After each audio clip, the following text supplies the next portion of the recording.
Hey friends, I'm Stacy. And I'm Kevin. And today we are going to be working on another project on the cottage, which is our Class C motorhome.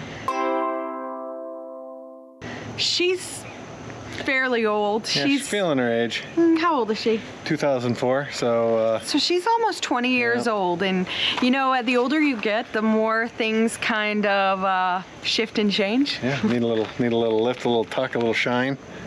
And we need that on the bumper of the Class C. So over time, that black bumper has become somewhat gray. Kind of a gray tiger stripe almost. It is kind of tie-dyed. So we are going to attempt to fix that with a little bit of elbow grease and just a tiny bit of cash. So the first thing I'm going to do is I'm going to wipe down the bumper with some 91% alcohol. The reason I'm doing this is to get a good clean area to begin to work with, and then eventually I'll hit it with some acetone.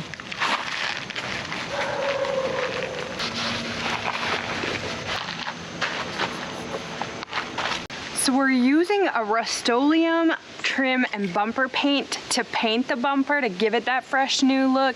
But the first thing after we use the alcohol to rub down the bumper, we're gonna go ahead and mask everything off and make sure we have everything covered, because this is a spray paint. So that means it's gonna kind of have some overspray here and there. And we wanna make sure that nothing gets on the front of the bumper and we create a bigger problem than what we had to begin with.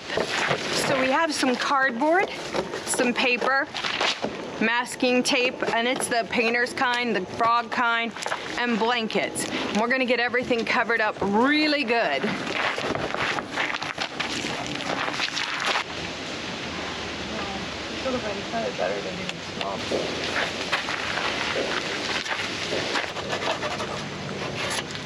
So we've got everything masked off, and we want to make sure that we don't get overspray on anything. There was, where the folks had painted some of the graphics before, there was a little overspray on the vehicle, which this summer I'll probably try to take a clay bar and see if I can get some of that off and shine it up, but we don't want to get any overspray. So next thing I'm going to do is just wipe this with some acetone real quick. Whenever I use acetone, it seems to work well on plastic.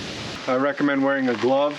If you don't, acetone will light you up pretty good, especially if you got any cuts or hangnails, which is usually my entire hand, so it becomes highly unpleasant if you don't.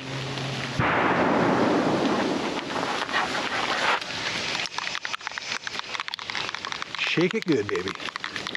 As Taylor Swift says, shake it off. All right, so the next step is I'm gonna paint. Usually I have a little device that kind of helps me paint. I don't know where it's at.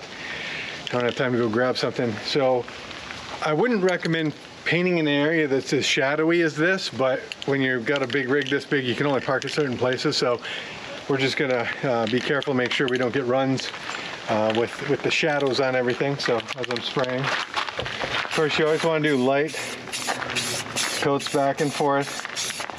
Give it more of a dusting to get started with. You can always go over it a bunch of times. If you get a run, it's kind of a pain.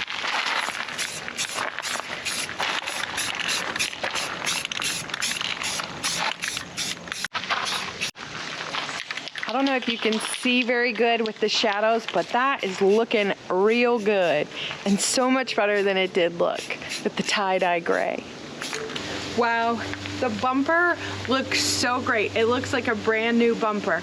And how much did that paint cost? $6, $7. So for $7, you can have a brand new bumper, and it's a little bit of work. Yep. So absolutely worth it.